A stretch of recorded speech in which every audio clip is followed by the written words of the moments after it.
मान्सूनपूर्व पावसाचं मुंबईमध्ये साचलं पाणी। बीएमसीची झाली पोलखोल। अंधेरी सबवेमध्ये 3 ते 4 फुटांपर्यंत साचलं पाणी। तूर्त वाहतुकीसाठी अंधेरी सबवे केला बंद।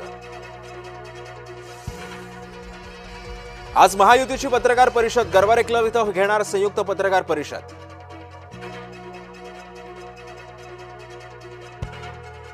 छत्रपती संभाजीनगर विधान परिषदेमध्ये सत्तारांच्या मुलाचं बंड शमणार। एकनाथ शिंदेंची छत्रपती संभाजीनगरमधील आमदार खासदारांसोबत खलबत, तर सत्तारांची आज मुख्यमंत्री फडणवीसांसोबतही होणार बैठक। कर्जमाफीची घोषणा खात्यापर्यंत पोहोचेल अशी अपेक्षा। यापूर्वीच्या आणि नंतरच्या घोषणा पोकळ होत्या। शेतकरी कर्जमाफीच्या निर्णयावर आदित्य ठाकरेंची प्रतिक्रिया। कर्जमाफीमध्ये शेतकऱ्यांची फसवणूक। शासन आदेशात जाचक अटी शर्थी।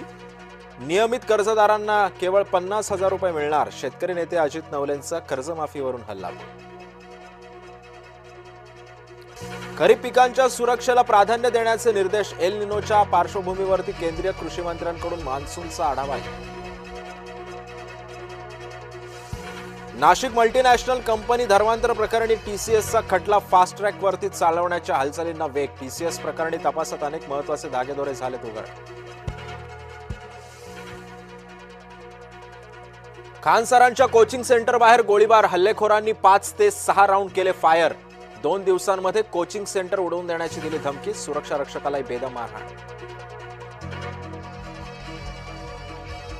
आजपासून कर्नाटकात नवा गडी। डीके शिवकुमार मुख्यमंत्री पदाची शपथ घेणार, तर मंत्रिमंडळ रचनेबद्दलही दिल्लीमध्ये चर्चेच्या फेऱ्या झडल्या। निवडणुकीमध्ये गैरप्रकारानं भाजपचा विजय। मतमोजणीमध्ये अनियमितता केल्याचा ममता बॅनर्जींचा आरोप।